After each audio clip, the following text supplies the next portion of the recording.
दोस्तों 27 मई 2022 मतलब आज ही JSW स्टील लिमिटेड की Q4 के फाइनेंशियल रिजल्ट को पब्लिश कर दिया गया है और इसके साथ साथ बोर्ड ऑफ डायरेक्टर्स ने 17 रुपये 35 पैसे का फाइनल डिविडेंड रिकमेंड किया है। अगर हम लोग इस डिविडेंड को इस शेयर की फेस वैल्यू जो 1 रुपये प्रति इक्विटी शेयर है इससे कंपेयर करें तो ये डिविडेंड 1735% है। लेकिन अगर इस डिविडेंड को इस शेयर के आज के क्लोजिंग का प्राइस जो 548 रुपये 40 पैसे है इससे कंपेयर करें तो ये डिविडेंड 3.16% है।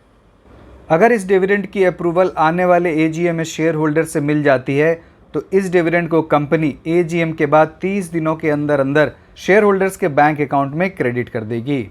ये इस कंपनी का कॉन्सोलिडेटेड फाइनेंशियल रिजल्ट और यहाँ सारे फिगर करोड़ में बताए गए हैं एक्सेप्ट अर्निंग पर शेयर।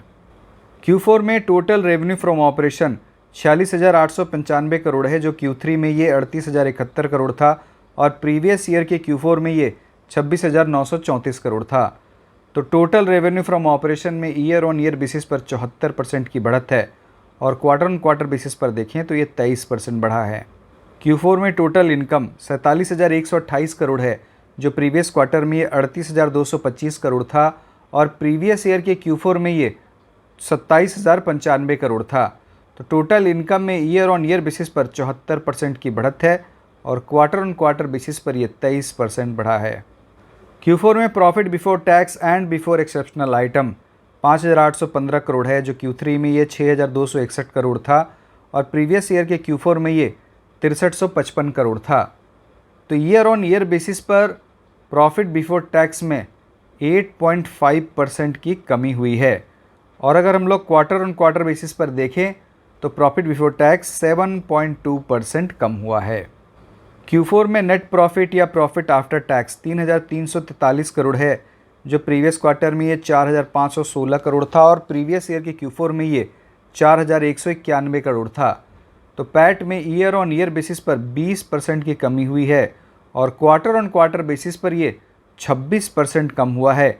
अब आप ये सोच रहे होंगे कि प्रॉफिट बिफोर टैक्स में क्वार्टर ऑन क्वार्टर बेसिस पर मात्र 7% की कमी हुई थी, लेकिन नेट प्रॉफिट में क्वार्टर ऑन क्वार्टर बेसिस पर 26% की कमी कैसी हो गई?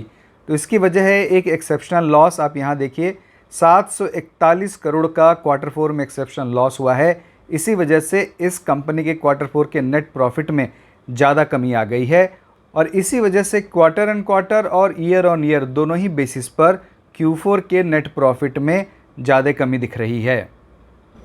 Q4 में अर्निंग पर शेयर 13 रुपये 47 पैसे है जो प्रीवियस क्वार्टर में ये 18 रुपये 14 पैसे था और प्रीवियस ईयर के Q4 में ये 17 रुपये 45 पैसे था।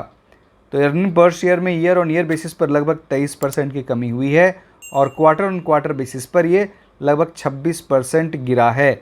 तो यहाँ भी ज़्यादा गिरावट की वजह एक्सेप्शनल लॉस ही है। हाँ, लेकिन इस कंपनी के Q4 के नेट प्रॉफिट और EPS में ईयर ऑन ईयर और क्वार्टर ऑन क्वार्टर दोनों ही बेसिस पर गिरावट हुई है।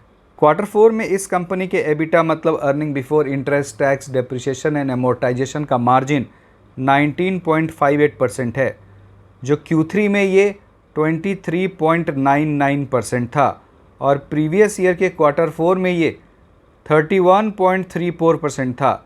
तो आप देखिए EBITDA के मार्जिन में ईयर ऑन ईयर और क्वार्टर ऑन क्वार्टर दोनों ही बेसिस पर अच्छा खासा दबाव दिख रहा है।